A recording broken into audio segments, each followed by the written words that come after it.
Olá, boa tarde. Estamos entrando ao vivo aqui para falar hoje sobre mitos ou verdades para as crianças, na criação de crianças. E agora são exatamente 16 horas no Brasil e 20 horas em Portugal. Vamos agora aguardar o nosso convidado entrar. Já temos uma pessoa, uma psicóloga. Estamos só aguardando então o nosso convidado entrar para poder fazer o convite para que ele entre na nossa live. Olá, Maria Frias. Tudo bem? Estou só aguardando o nosso convidado.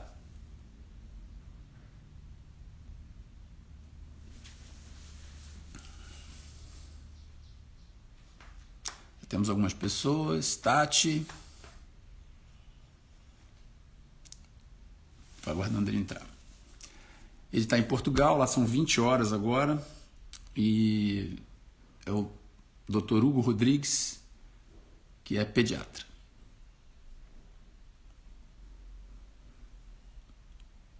Comer para crer já está a postos.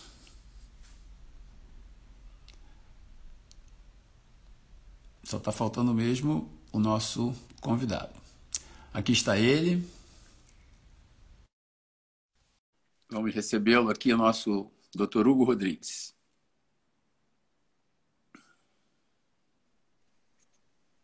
Olá! Olá, boa noite, aqui em Portugal já é boa noite. Boa noite, boa tarde. Boa tarde aí no Brasil, não é? Então, doutor Hugo, estamos aqui já ao vivo com algumas pessoas aqui na nossa live.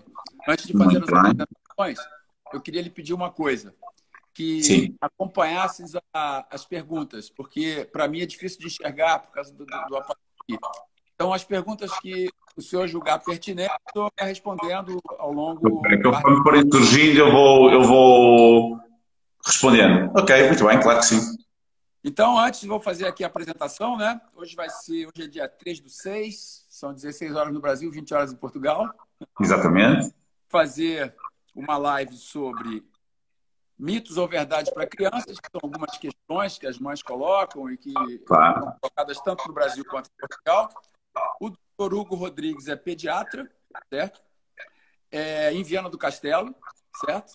Exatamente. Bem no norte de Portugal. Como? Bem no norte de Portugal.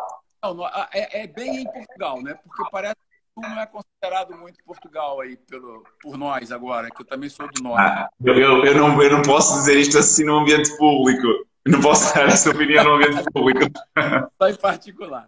Então, o Dr. Hugo, ele é criador do site Pediatria para Todos, que é pelo qual o login estamos falando. Autor dos livros Pediatra para Todos, né? Sim. E Primeiros Socorros, Bebês e Crianças. E o livro do seu bebê. São 3 livros, correto? O livro do bebê, a partir de sexta-feira, vai ser lançado oficialmente depois da manhã, sim. Então, estamos fazendo aqui um avant-première. Né? É quase, exatamente, é quase isso. Então essa é a nossa conversa de hoje. Vamos falar sobre crianças, vamos falar sobre algumas coisas. Eu queria, doutor Hugo, que o senhor começasse falando sobre o senhor mesmo, né? Como é a sua carreira de pediatra, como é ser pediatra legal, como é essa coisa de conciliar livros, a própria clínica pediátrica. E se o meu português não for muito claro para o senhor me pede que eu repito, então, ok?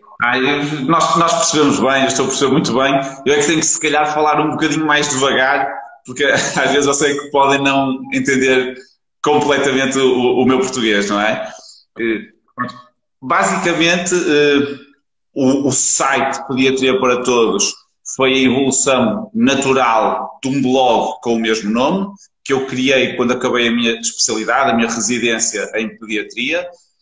O intuito era transmitir informação à população, aumentando o conhecimento em saúde e acreditando que dessa forma as pessoas estão mais capazes de escolher bem, portanto vamos melhorar o seu estado de saúde.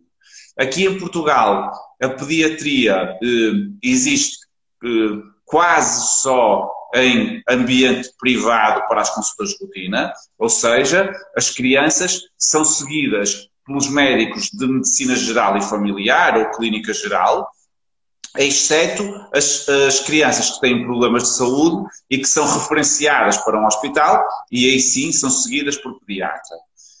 Uma criança que os pais queiram que seja seguida por pediatra é sempre no mercado privado, portanto, nem toda a gente tem essa possibilidade e esse foi um dos motivos que me fez querer também estar presente nas redes sociais de forma a chegar às pessoas que de outra forma não tinham acesso a um pediatra.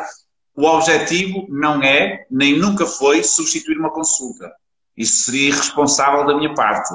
Não é substituir consultas, mas é passar conhecimento, dar informação às pessoas para que possam escolher de uma forma mais consciente e mais informada. A partir do momento em que têm informação, as pessoas podem escolher. Não vão escolher sempre bem, como também não vão escolher sempre mal. Vamos aprendendo à medida que vamos avançando. Pronto. Este foi o grande propósito. O projeto foi crescendo um bocadinho, o blog transformou-se num livro, do livro passou para a comunicação social, deu outro livro, o próprio blog começou a ter uma estrutura mais pesada. Neste momento já temos mais de 11 milhões de visitas. Nossa, muito é um número muito grande. Portugal tem 10 milhões de habitantes, claro que 11 milhões de visitas ao longo destes anos, com algumas visitas também do Brasil e de outros países. Mas foi um projeto que cresceu muito e no ano passado, há 2 anos, senti a necessidade de aumentar, digamos assim, o portfólio do blog, continuar a alimentá-lo com informação, mas convidei um conjunto de especialistas, de pessoas que, pelos mais variados motivos, se destacavam nas suas áreas, convidei-os a escrever para o site e neste momento somos quase um portal. Ou seja, é um portal muito democrático, muito abrangente, muito plural, que serve para tocar nos pontos todos que me parecem importantes, para nos complementarmos todos uns aos outros e desta forma, mais uma vez, conseguir passar uma informação credível e fundamentada cientificamente, isto era algo que para mim é importantíssimo, às pessoas para poderem tomar as suas decisões. Basicamente é isso que me move e que me faz todos os dias olhar e alimentar e trabalhar neste projeto. É um projeto individual, voluntário, sem fins lucrativos. Interessantíssimo. Aliás, muito bacana. Eu já passei no site, né? Já visitei. E realmente coisas muito interessantes, muito ricas em qualidade no seu site. E no Instagram e também no site, né? Bem, sim. Então eu vou começar logo por uma pergunta bem geral, né? Claro que eu estou me referindo a intrapaíses, eu não estou falando de países, eu estou falando só intrapaíses, não extrapaíses. Dentro de um determinado país, isso vai valer para Portugal, vai valer para o Brasil. A pergunta é a seguinte: por que as famílias divergem tanto no trato com as crianças? Por que há tanta divergência de opiniões entre avós, mães, avós paternas, avós maternas? E isso sempre causa uma briga, uma confusão danada na hora de cuidar da criança e na hora de educar a criança, tanto na área de saúde quanto na área de educação. Isso é inevitável porque todos nós somos pessoas diferentes. E se todos nós somos pessoas diferentes, vamos ter escolhas diferentes em determinados momentos, vamos ter opções diferentes, vamos ter formas de agir e de reagir diferentes. E, portanto, tudo isso vai condicionar comportamentos diferentes. Há algo que é transversal a todas as situações. É que todas as pessoas querem o melhor para as crianças, não tenho dúvida disso. Agora, a nossa forma de atingir esse melhor será diferente consoante as nossas experiências, aquilo em que nós acreditamos, aquilo que nós vamos lendo, aquilo que as pessoas que nos rodeiam nos vão influenciando. No fundo, essas diferenças espelham as diferenças normais, saudáveis entre pessoas. O que temos, e isso é que é importante, é que respeitar os diferentes papéis. E isto é algo fundamental. E às vezes nota-se um bocadinho com o melhor das intenções, mas algum atropelo por parte dos avós aos pais, por exemplo. O que é com boa intenção, mas pode não ser benéfico. O que eu acho que é importante é um pouco na linha do que eu falei para trás. É nós transmitirmos a informação, seja a título profissional, seja a título pessoal, e as pessoas de direito escolherem. Sim. A mãe e o pai, faz todo o sentido que ouçam os pais deles, mas no momento da decisão, a decisão é dos pais, não dos avós. Sim, sim. Acontece muito choque cultural, não é? Porque nem sempre a cultura ou a forma de tratar as pessoas que uma família segue, a outra segue. Então é inevitável, você quer dizer. No caso em Portugal também é assim, há muita briga de avó paterna, avó materna. Claro, claro, claro. E nós temos que perceber que mesmo entre o casal, a forma que cada um deles foi educado é diferente e a forma como nós fomos educados vai se refletir muito na forma como nós vamos querer educar os nossos filhos. Muitas das coisas que nós achávamos que não íamos repetir, vamos dar por nós inconscientemente a repetir. Aquelas que nós não queríamos repetir e que conseguimos antecipá-las e pensar nelas antes de agir e de reagir, como eu disse há bocadinho, vamos conseguir ter um rumo diferente, mas tudo isto vai ditar comportamentos diferentes. Há algo que é interessante e que é importante fazer, que é, com alguma humildade, ouvir sempre a opinião do outro. E isto é muito difícil de fazer, principalmente quando há alguma discórdia. Estou a falar entre casal. Principalmente, às vezes é um bocadinho difícil, é um exercício importantíssimo de fazer. Eu diria que é o único exercício que garante um bem-estar familiar e uma estabilidade familiar, mas que nem sempre é fácil de fazer. Não, não é. Não é. Principalmente. Mas também, peço desculpa, também não devemos ter a pretensão de ter duas pessoas iguais, porque não temos. Não, pois é. Eu tenho um irmão gêmeo, somos muito parecidos em muita coisa, mas não somos iguais. Portanto, você tem filhos? Temos filhos, sim, sim. Eu tenho 2 meninos, ele tem 2 meninas.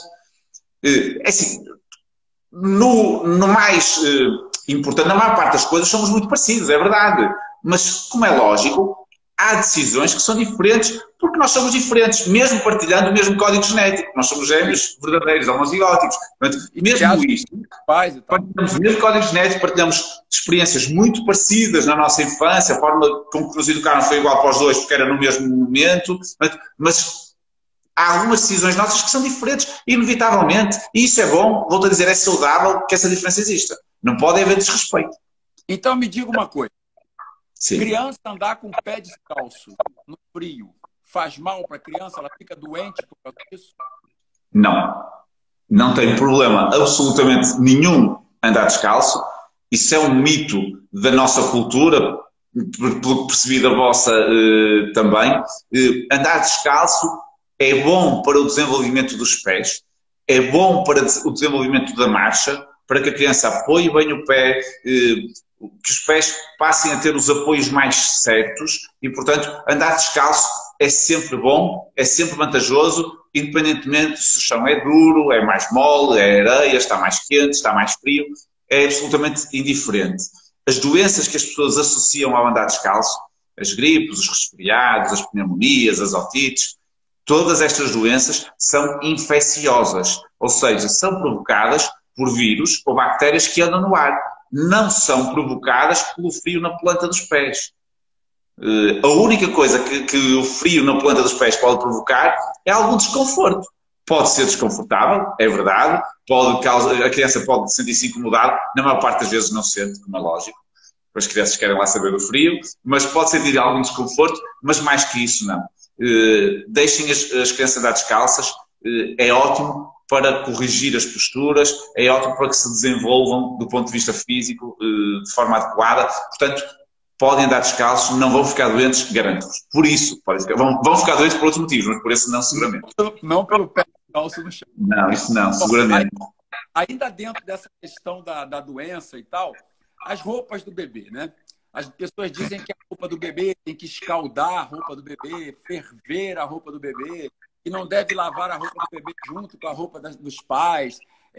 Esses cuidados que as pessoas têm com as crianças, que eu até louvo, porque são crianças, estão às vezes pequenas e tal. Mas isso é necessário de fato ou não? Há aqui 2 ou 3 pontos que me parecem importantes de nós reforçarmos. O primeiro, a questão de escaldar ou de ferver a roupa. Aqui em Portugal nós não temos muito esse hábito. O lavar em separado, sim, temos esse hábito e podemos tentar perceber se faz algum sentido ou não. Primeiro, vamos entender que a pele dos bebés é uma pele mais reativa. É uma pele que reage de forma mais exagerada, mais exuberante a qualquer tipo de agressão. Os químicos, por exemplo, os perfumes. E, portanto, se nós lavarmos a roupa do bebê à parte, porque vamos utilizar um detergente teoricamente menos agressivo, e eu digo teoricamente porque os detergentes não estão sujeitos a estudos científicos, como é lógico, portanto eles apregoam por estudos comerciais, estudos científicos sólidos e robustos não temos, mas se o objetivo for teoricamente usar produtos menos agressivos para a pele, se calhar nos primeiros tempos de vida pode fazer algum sentido para minimizar a probabilidade daquele bebê reagir, daquela pele reagir aos químicos, aos perfumes. Portanto, não é necessário, mas não é disparate. Agora, a questão de prever com medo de algum tipo de contaminação, com micro-organismos, a questão de não lavar com outras roupas por esse medo de contaminação, faz sentido pensar, eu diria que quase da forma oposta. Ou seja, hoje em dia sabe-se que a gravidez, os primeiros 2 anos de vida, até o conceito dos primeiros 1000 dias de vida, é o tema do meu livro, o livro do seu bebê, os primeiros 1000 dias de vida, é um período-chave para o desenvolvimento das defesas do bebê. Ou seja, tudo o que nós conseguirmos otimizar durante este período, estes primeiros 1000 dias, vai se refletir num sistema imunitário, uma capacidade de defesa muito mais capaz, mais adequada, mais competente.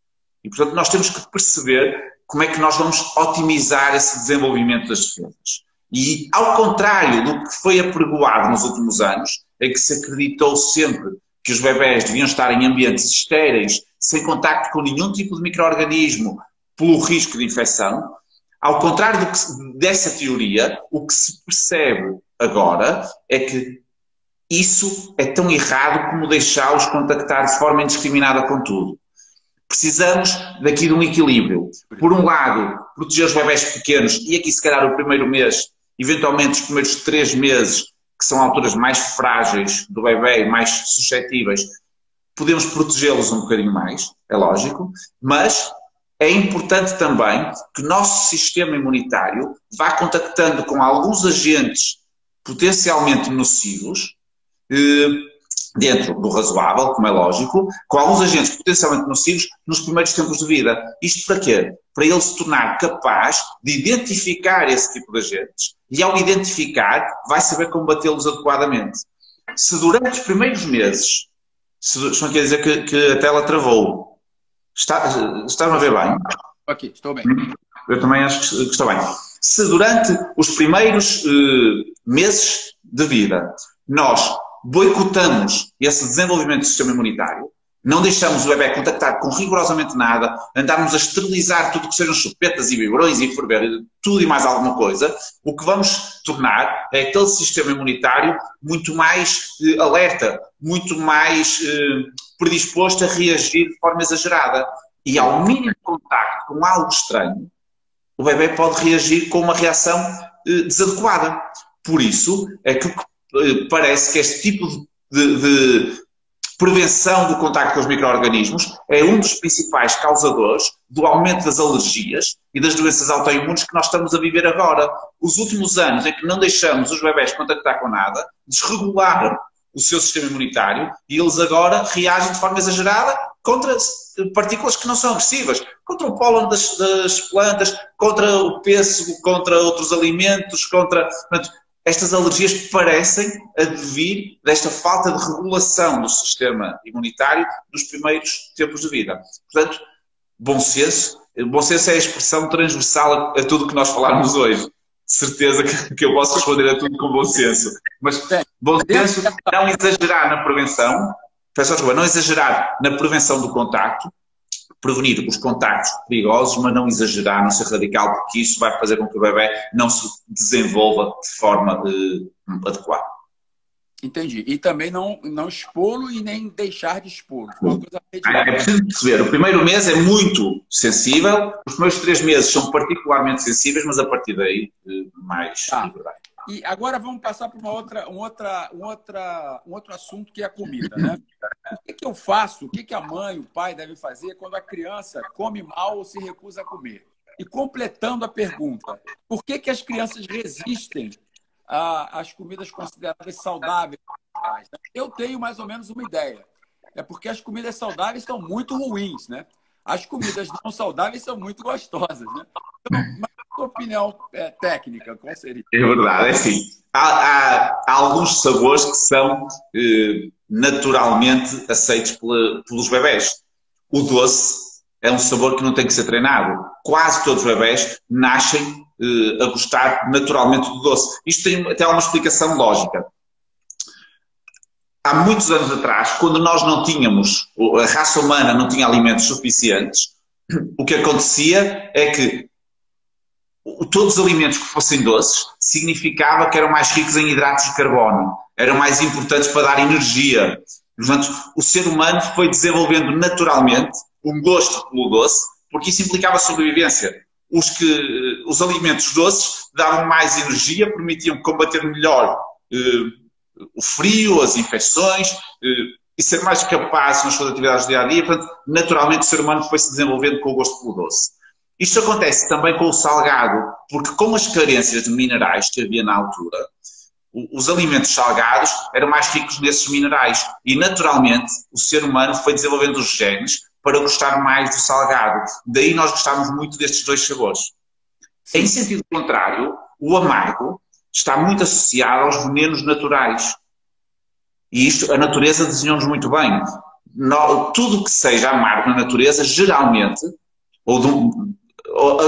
as coisas que nos fazem mal na natureza são amargas. São amargas. Portanto, nós não gostamos dos venenos. Portanto, se nós não gostarmos, se nós formos desenvolvidos a não gostar do amargo, foi para nos proteger. Quem gostava do amargo ia naturalmente morrendo há milhares de anos. Portanto, foi sendo selecionado dessa forma. Pronto, os nossos bebés naturalmente gostam do doce e do salgado e naturalmente estranham o amargo e também um bocado o ácido. Pegando nisto tudo, nós vamos perceber que alguns dos alimentos saudáveis não são propriamente doces, nem salgados, são mais amargos e mais ácidos. Ou então não tem gosto de nada, né? Sim, tem mais a textura. E pronto, nós temos é que trabalhar isso logo desde o princípio. E trabalhar em várias vertentes. Primeiro, perceber que o treino dos sabores tem que ser constante, principalmente para os alimentos mais ácidos e mais amargos. Não vamos desistir logo. Não vamos estar a esconder este tipo de sabores como o doce e com o salgado, porque senão vamos deseducar o paladar e mais tarde eles vão continuar a rejeitar esses alimentos. Portanto, isto é um princípio muito importante logo a partir do momento em que se introduz a alimentação dos bebés.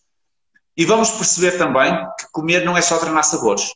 Comer é treinar a textura. Por exemplo, há alimentos que não sabem a nada, mas têm texturas esquisitas, estranhas. E se o bebê não for treinado a essas texturas logo desde os primeiros meses de vida, naturalmente vai estranhar essas texturas para a frente. Há estudos que dizem que os bebés têm que saber mastigar os alimentos, saber aceitar as diferentes texturas até aos 11 meses. Os que não aceitam até aos 11 meses, a chamada janela de oportunidade, têm muito mais dificuldade em aceitá-los para a frente. 11 meses? É bem precoce. E muita gente vai avançando até o ano de idade, quer introduzir mais tarde, depois começa a ser muito mais difícil. Sim. E, por fim, não esquecer também que comer implica uma observação daquilo que se está a comer. E os alimentos que geralmente as crianças não gostam são os alimentos coloridos. São os verdes, são os laranjas, são os vermelhos, os legumes. E porquê é que as crianças também estranham? Estranham porque se elas derem um bocadinho de luta, as pessoas muitas vezes espetam-nos com um tablet ou com um telemóvel à frente, elas estão distraídas, só abrem a boca, porque estão a olhar para o ecrã e nem veem o que estão a comer. E quando elas de repente olham para o prato e veem uma coisa esquisita a ver, o que é que elas dizem? Não gosto. Quando veem uma forma esquisita, uns brócolos, uma couve-flor, dizem que não gosto. Portanto, nós devemos ter esta preocupação. Quando introduzimos a alimentação nas crianças, devemos variar sabor, cor e textura. E eu acrescento aqui um quarto desde o início. Isto é só uma prioridade logo desde o início. E acrescento aqui um quarto elemento, que é a relação saudável da criança com os alimentos e da criança com o momento da refeição. E que se eu não fiz isso? Tem hoje uma criança com 5 anos e eu não fiz isso. Não tomei esse cuidado. Vamos sempre a tempo de fazer, vai dar mais trabalho. Vai demorar mais tempo. Uma coisa é uma criança naif, que está a aceitar tudo pela primeira vez, outra coisa é uma criança que já conhece o lado bom, digamos assim, e que agora tem que andar um bocadinho para trás. 2 ou 3 conselhos importantes para não ser muito exaustivo para crianças que comem naturalmente mal. Primeiro, é muito importante, desde sempre, respeitar a fome e a saciedade dos bebés e das crianças. Forçar a comer é sempre um mau princípio. Como é também um mau princípio compensar com algo que a criança gosta quando ela come mal. Ai, tenho medo, ele agora não vai para a cama porque não comeu quase nada, está com o estômago vazio, vai para a cama, pronto, antes de ir para a cama vou-lhe dar um iogurte. Ao dar um iogurte, a criança não come a sopa e come um iogurte, nós o que estamos a fazer é premiar a criança. Ela não prémio, dizer, olha, muito bem, como não comeste a sopa, tens aquilo que tu gostas. Que é exatamente o contrário daquilo que os pais querem. Portanto, premiar não. Se forem crianças assim mais velhinhas, com 4 ou 5 anos, a partir daí, nós podemos estabelecer horas certas para comer. E não devemos boicotar essas horas de forma nenhuma. Ou seja, se nós estabelecemos que é para comer ao meio-dia, a criança não vai petiscar nada às 11. Nem que seja só uma trinca numa bolachinha, ou só um bocadinho de banana, ou só... Não, nada. Horas rígidas para todos. Não é nenhum castigo. É uma forma de funcionar. E se for assim para todos, eu se for jogar futebol, não vou jogar com as mãos. Eu se for jogar handball, não vou jogar com os pés. São as regras de funcionar. Portanto, tem que ser claro, não é castigo nenhum, não vamos ter guerras, vamos respeitar. São aquelas horas de comer. Se a criança comeu mal numa refeição, vai esperar até à seguinte. Não lhe vai acontecer nada por estar 2, 3 horas sem comer. Não podemos é pôr uma carga negativa aqui. Não dizer, vês, não comeste, agora estás com fome, vai ter barriga. Isto é negativo. Isto vai criar resistência da criança no momento seguinte. Portanto, aquilo que nós temos que tentar fazer é dizer, ok, não queres comer mais? Não te esqueças, só vamos comer quando o relógio marcar, podemos desenhar, podemos, se a criança sabe os números e dizer, só vamos comer quando for aquela hora. Quando for aquela hora. E, portanto, tens certeza que não queres comer nada? Sim, senhora. Portanto, vamos todos comer naquela hora. E vai toda a gente brincar. A criança vai estranhar, não ter uma guerra e dizer, ok, vamos brincar, comemos depois. A criança vai estranhar isso. E nós temos que fazer isto, trocar um bocadinho as voltas. Tentar, do possível, ter nós o controle. Existe um termo, né, que chama-se neofobia alimentar. Sim. Então, isso faz sentido? Esse termo ou neofobia não é nada disso? Eu posso usar a neofobia, que é o método novo, né? Eu posso usar a neofobia para esse caso? Quer dizer, a criança rejeita porque é novo para ela ou ela rejeita? Claro que sim. A partir do ano e meio, 2, mais ou menos, uns mais cedo um bocadinho, outros mais tarde um bocadinho, as crianças começam a estranhar tudo o que tem aspecto diferente. A tal neofobia alimentar é o aspecto visual. A criança nem prova, diz não gosto, põe de parte. E o que é curioso é que estas crianças às vezes põem de parte coisas que elas comiam para trás. E isto é estranho. Mas muitas vezes elas põem de parte porque efetivamente começam a olhar para o prato. Se nós, desde o momento em que damos os alimentos à criança, deixarmos a criança ver bem o que está a comer, eventualmente, quando introduzirmos os sólidos, pode ser logo aos 6, pode ser mais tarde, pode aos 8 ou 9, deixarmos a criança até manipular a comida, sentir as texturas, ver a cor, relacionar-se de forma saudável com a comida, tudo aquilo que eu falei para trás. Se nós deixarmos a criança habituar-se e normalizar todos esses tipos de alimentos, vamos ter muito menos probabilidade de ter neofobia. Mas quase todas passam por essa fase. E o que fazer? Quando há esse caso da neofobia, há uma pergunta aqui. O que eu faço? O que fazer? Primeiro, guerras à refeição? Não. A refeição tem que ser um momento de partilha agradável. Portanto, guerras é sempre um mau princípio. Devemos tentar, porque geralmente já são crianças maiorzinhas, elas são um bocadinho verbais, com 2 anos, elas já entendem bem aquilo que nós dizemos. Tentar convencer a criança a provar. Não devemos nunca obrigá-la a comer, porque se obrigarmos a comer vamos aumentar a resistência. Agora, o que devemos é normalizar, colocar à frente, dizer, vamos comer todos um bocadinho. Eu não quero. Olha, vou-te pedir um favor. Metes na boca e mastigas. Se não gostares do sabor, eu deixo-te cuspir. Temos que dizer isto claramente, porque se a criança perceber que não vai ter que engolir algo que não gosta, se calhar ela vai aceitar. E o truque é elas aceitarem e experimentar. Porque se elas experimentarem e gostarem, elas vão comer. O problema delas não é o sabor, é o impacto visual. E, portanto, temos que quebrar um bocadinho o medo delas. E ao dizer isto, experimenta. Se não gostares, podes cuspir. Vamos fazer com que elas ganhem coragem. Podem até não experimentar logo naquele momento, mas vão ganhar coragem e experimentar mais para a frente. E isto é uma mais-valia. Por outro lado, também é importante nós percebermos, e se calhar alguns pais vão estranhar isto um bocadinho, alguns pais que nos estão a ouvir, é importante nós percebermos que, com a melhor das intenções, nós damos demasiada importância a quando a criança come efetivamente alguma coisa que ela estava a rejeitar.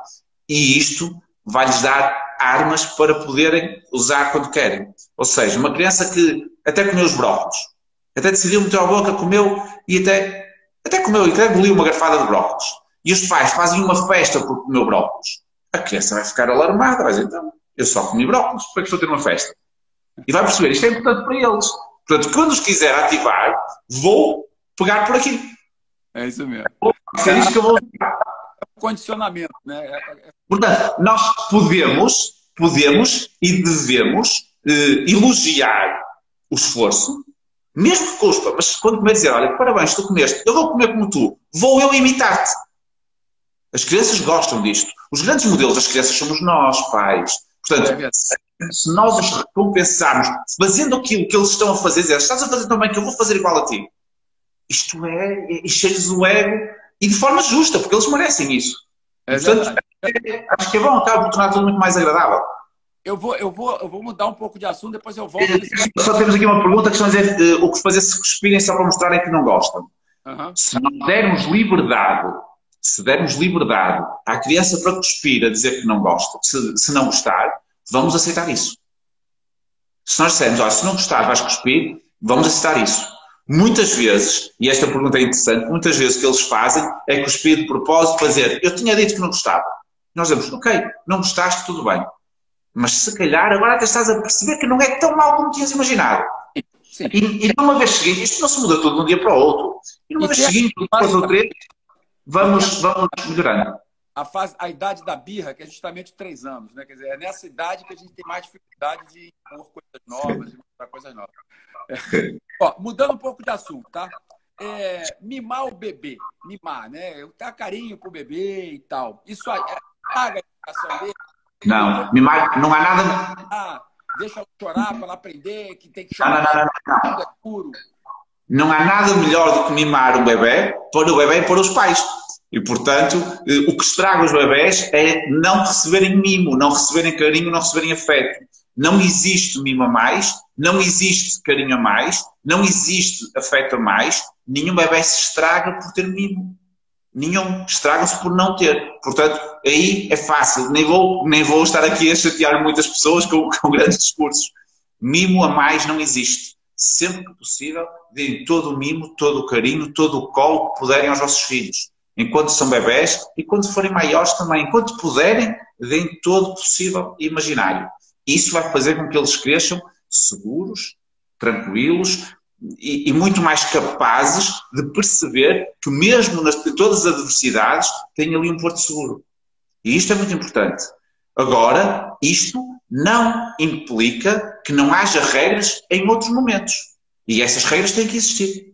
E quem vai pôr essas regras são as mesmas pessoas que dão mimo. Porque regras e mimo não são situações antagónicas. Nós estamos a falar de situações que não coexistem. Nós podemos dar todo o mimo e estabelecer regras de comportamento. E, aliás, é do equilíbrio destes dois pontos é o equilíbrio destes dois pontos que vai fazer com que a criança cresça saudável e feliz. Precisam das duas coisas. As crianças precisam de carinho para se sentir seguras e precisam de regras para se sentir seguras também. Portanto, uma coisa na outra. Não tenham problema nenhum. Se alguém vos disser não dê escola ao bebê porque estragas, é entrar por um lado e sair pelo outro. Deixem estar. Deem todo o colo que puderem, todo o mimo que puderem. Voltamos agora para a comida, né? Micro-ondas. Hoje em dia nós trabalhamos aí praticamente usando micro-ondas para esquentar as coisas e tudo, né? Há algumas pessoas que dizem que não é bom usar micro-ondas, que faz mal para a criança, que vão ondas eletromagnéticas para comida e tal. Isso é um mito? Isso é verdade? É real? E se não pode usar o micro-ondas, qual é a alternativa? Nós temos que perceber que hoje em dia a velocidade de transmissão de informação é brutal. E muitas vezes confundem-se factos com crenças. E isto é algo que nós temos que parar e pensar. E ainda ontem eu estive num webinar para profissionais de saúde sobre comunicação digital.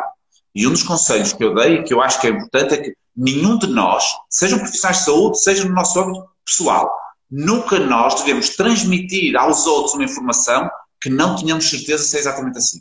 Porque depois costuma-se dizer que uma mentira dita 100 vezes transforma-se numa verdade, não é?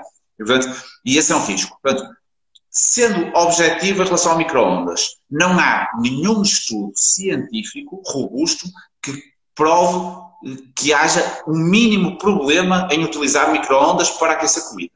Não há.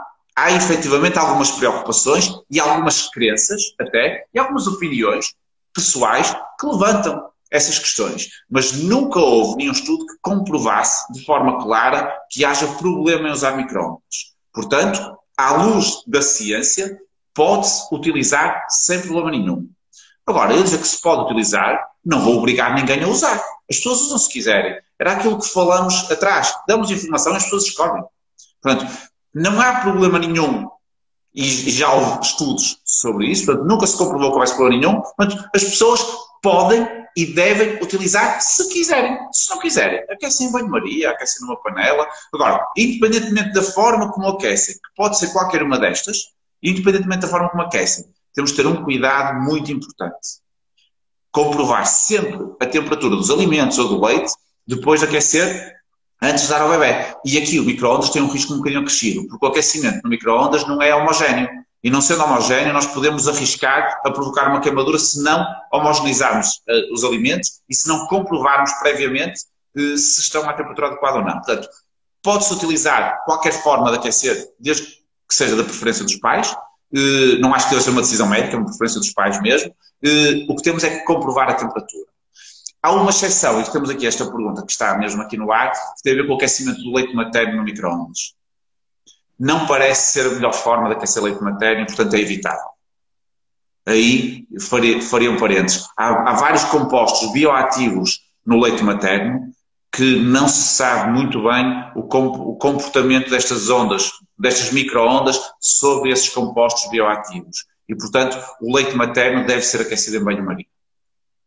Os outros alimentos, não existe evidência nenhuma de que haja algum tipo de problema. E não é, do ponto de vista propriamente nutricional, que tem problema aquecer o leite materno, tem mais a ver com estes componentes bioativos. Inclusivamente, o leite materno tem bactérias que são importantes para o bebê. Exatamente. As bactérias também não vão estar bem. Corpos, né? E anticorpos. Exatamente. Leite materno no micro-ondas, não. Os outros alimentos, se for a opção dos pais, não há problema nenhum. Bom, e com relação às cólicas? Muita cólica, independentemente do alimento que está a ingerir. E as pessoas aqui no Brasil costumam dar chá de folha de goiabeira, chá de erva cidreira, botar banho. Folha de goiabeira? Engraçado, nós não temos goiabeiras em Portugal, não é? Portanto. Não há goiabeira. Então, como é que fazer nessa hora? Ora bem, primeiro vamos perceber o que é que são as cólicas. E, na verdade, nós não sabemos muito bem o que é que são. Por isso é que nós não tratamos isto muito bem. Por definição, as cólicas são episódios de choro em bebés saudáveis, em bebés que estão a evoluir bem de peso, e isto é uma chamada de atenção muito importante. Bebés que estejam a evoluir bem de peso, porque se não estiverem a evoluir bem de peso, não podemos chamar cólicas. Provavelmente estão a chorar por fome. Portanto, têm que estar a evoluir bem de peso, têm que ser saudáveis, têm estes episódios de choro que surgem do nada, que os pais não sabem muito bem porquê, e que depois passam. E fora dos episódios de choro, eles estão bem. Esta é a definição de cólicas, que do ponto de vista médico, nós ainda juntamos aqui uma regra que é chamada regra dos 3. São bebés que choram mais de 3 horas por dia, mais de 3 dias por semana, mais de 3 semanas por mês, portanto, a regra dos 3. Partindo do princípio de que estes episódios de choro não têm uma causa médica aparente, a maior parte das pessoas associa as cólicas, e mesmo a maior parte dos estudos parecem associar as cólicas a alguma imaturidade do intestino, a alguma acumulação de gases. Provavelmente, os bebés não choram todos por esse motivo, mas na maior parte dos casos pensa-se que poderá ter a ver com isto. Portanto, tendo a ver com isto, as intervenções que nós temos vão atuar muito nesse sentido. Agora, como eles não choram todos pelo mesmo motivo, também há uma regra, é que não há nenhum tratamento que seja 100% eficaz, que trate todas as situações. Porque eles não choram todos pelo mesmo, portanto é impossível arranjar um tratamento que atue todos. Não há um... Mas há uns conselhos... Há alguns conselhos importantes. Primeiro, saber que as cólicas a sério surgem geralmente a partir da terceira, quarta semana e passam naturalmente a partir do terceiro, quarto mês, em média. Portanto, são ali 3 meses de algum sofrimento para o bebê e muito mais sofrimento para os pais e, portanto, faz sentido ajudar. 2 ou 3 conselhos práticos para não me alongar muito em relação às cólicas. Primeiro, contacto físico ajuda sempre. Tal como falamos há bocadinho, o contacto físico, o mimo, o contacto pele com pele, tranquiliza os bebés, dá-lhes segurança, faz-los sentir melhor e, portanto, o contacto físico, seja o deitar de bruços no antebraço, o deitar sobre o peito, a própria massagem que promove o contacto físico. Portanto, o contacto físico é sempre fundamental e deve sempre ser feito em situações de cólicas.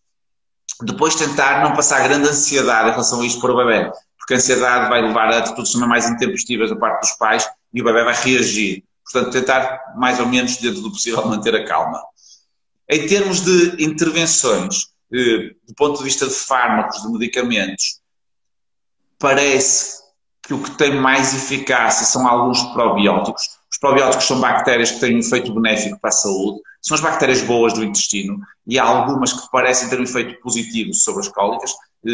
Isto é comprovado por estudos e na prática nós vamos vendo isto. E depois há outros tipos de fármacos, fármacos que ajudam a eliminar melhor os gases, fármacos que ajudam a digerir a lactose. Depois vai ter que ser decidido caso a caso, consoante o bebê, o padrão de choro e com o profissional de saúde. Mas, de uma forma muito geral, tentar manter a calma, muito contacto físico, massagem, e isto ajuda na maior parte das vezes. Se não for suficiente, contactar o médico assistente para ver se é preciso meter algum medicamento. Nesse caso, então, mamar o bebê, né? Eu peço desculpa, temos aqui uma dúvida que se calhar seria interessante. Temos aqui um mito que é fácil de responder, que é se colocar uma fita vermelha na testa de um bebê quando está com soluços, que faz parar os soluços. Nunca soube o porquê deste mito, mas a verdade é que é um mito, não tem fundamento nenhum estar a colocar uma linha vermelha, um fio vermelho na testa para acabar com os soluços. É transversal em Portugal e no Brasil, mas não tem fundamento nenhum. Se quiserem pôr, também é inócuo, não vai fazer mal nenhum, mas provavelmente também não vai fazer bem, não vai acrescentar nada. Está bem? E tínhamos aqui uma pergunta sobre o leite de vaca. Não sei se podemos falar sobre isso agora, porque me parece... Não, responda, por favor. Parece-me interessante, porque a pergunta é se dar leite de vaca ao bebê pode inflamar o organismo. Não, mas temos que perceber que o leite de vaca é um bom alimento. Atenção, não tenho nada contra o leite de vaca, é um bom alimento, mas é um alimento que está desenhado pela natureza para alimentar vitelos em crescimento. E, portanto, as necessidades dos vitelos não são exatamente iguais às dos bebés. E, por isso, não está indicado dar leite de vaca antes do ano de idade.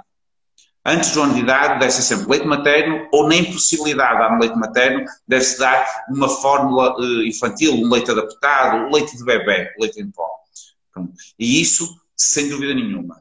Mesmo depois do ano de idade, se pudermos dar o leite materno ou a fórmula infantil, é melhor, e introduzir o leite de vaca só depois dos 3 anos. Mas não é errado introduzir ao ano de idade. Portanto, de forma clara, abaixo do ano de idade não se deve dar porque nutricionalmente não é mais adequado. Entre 1 ano e os 3 já se pode introduzir, embora o ideal é introduzir a partir dos 3 anos, quando a velocidade de crescimento é menor, o peso do leite no dia-a-dia alimentar é menor também e, portanto, vai ser mais adequado do ponto de vista alimentar. Bom, nós estamos uma hora só de... Eu sei que eu falo muito. Eu peço desculpa, eu falo muito, entusiasmo e falo muito. De forma alguma, não é por isso, é porque nós temos muitas perguntas, então eu vou avançar e depois eu volto nas perguntas anteriores, caso dê tempo, e também responde as outras. Está sendo muito bom, nada de falar muito, está falando exatamente o ideal. Bom, a pergunta é a seguinte, há um mito que diz que a criança que anda tarde fala cedo, a criança que fala cedo anda tarde. Isso é...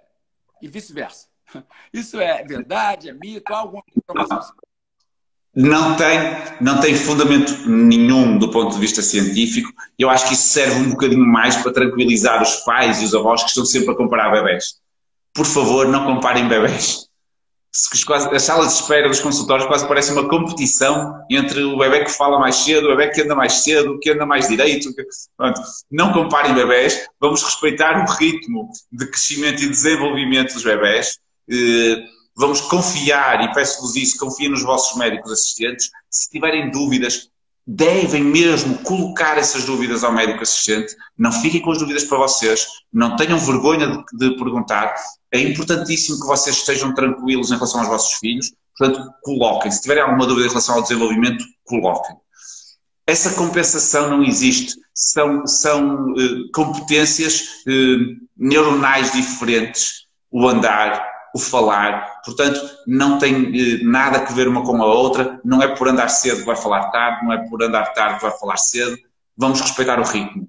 Como marcos de desenvolvimento, andar sem apoio deve acontecer até aos 18 meses.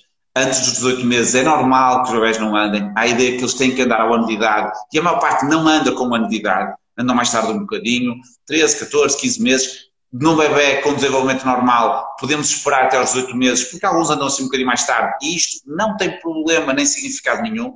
Em relação ao falar, o que é suposto é que os bebés, até aos 18 meses, aprendam a compreender, vão entendendo cada vez melhor aquilo que se lhes diz. Por isso é muito importante falar sempre com os bebés, logo desde que nascem, vão conversando com eles, vão contando histórias, vão cantando canções, porque eles estão a aprender os sons, e alguns, a partir dos 18 meses, libertam a sua expressão.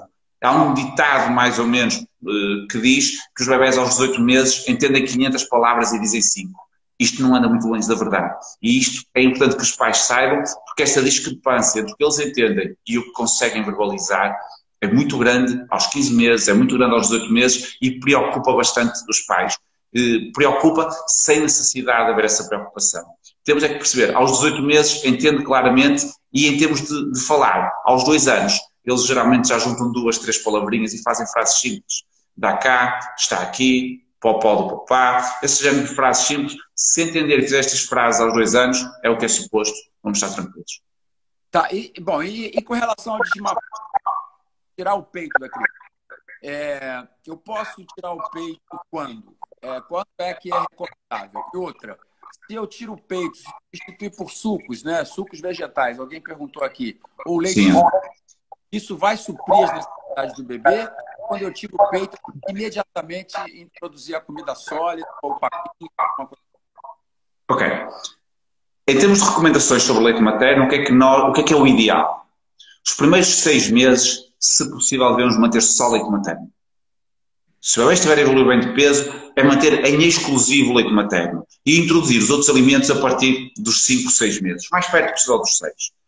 Se pudermos manter o leite materno até o ano de idade, fantástico. É uma altura em que o bebê vai contactar com muitas partículas estranhas. Falamos disto logo no início, através da alimentação, sejam os próprios alimentos, sejam partículas que vão nos alimentos e, portanto, como o bebê vai contactar com muitas partículas estranhas e o leite materno ajuda a regular o funcionamento do sistema imunitário, é claramente vantajoso manter o leite materno até o ano de idade. Para além de que, do ponto de vista nutricional, sem dúvida que é o leite mais adequado ao crescimento dos bebés.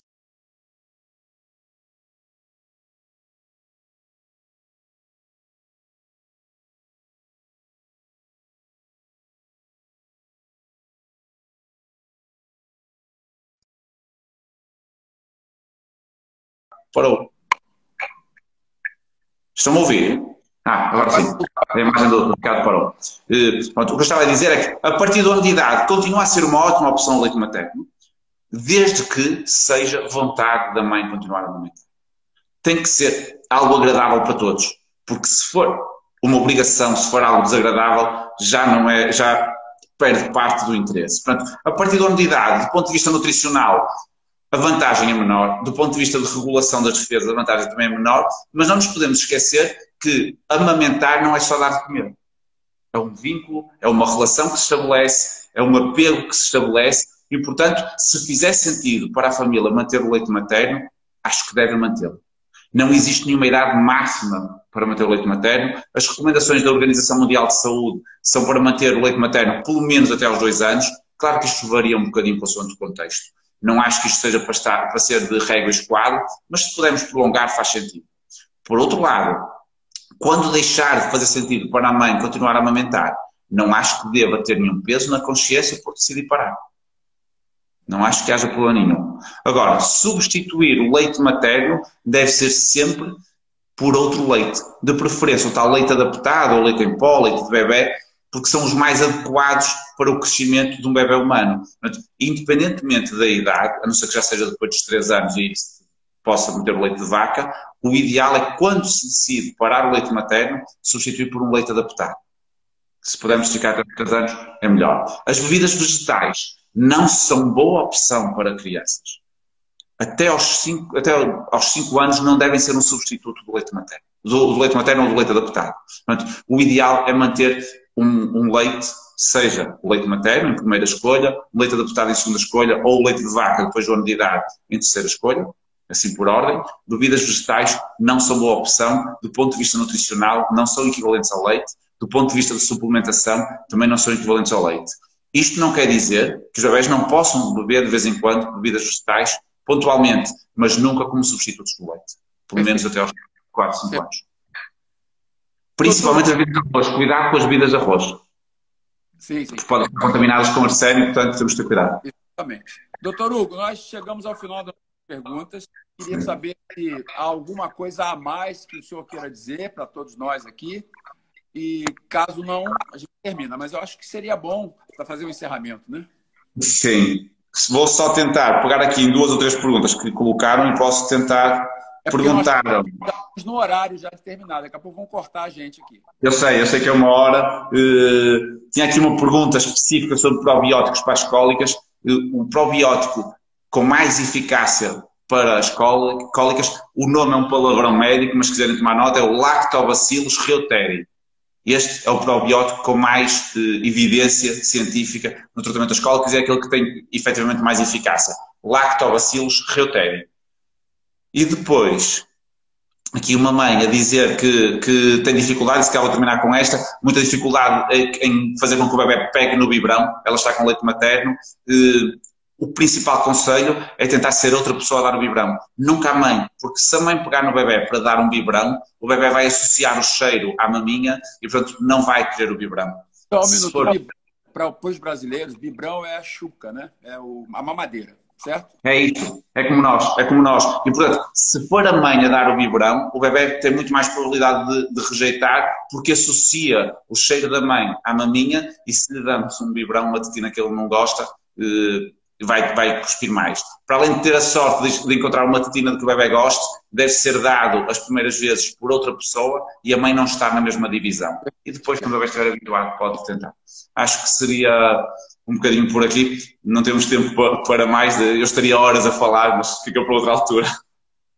Então, muito obrigado, doutor. Muito obrigado pela disponibilidade, pela sua... Obrigado, eu.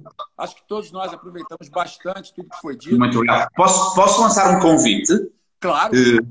Amanhã, às 21 horas portuguesas, que são as vossas 17 horas, pelo que eu estou a perceber, vou ter em direto na minha página do Instagram e do Facebook o lançamento oficial do meu livro novo sobre os primeiros 1000 dias de vida.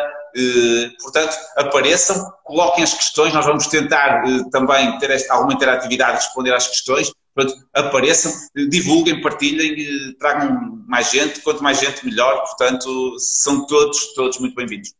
É isso mesmo. Muito obrigado, doutor. Muito obrigado eu. Até à próxima. E obrigado a todos por estarem a ouvir-nos. É isso aí. Até a próxima. Até a próxima.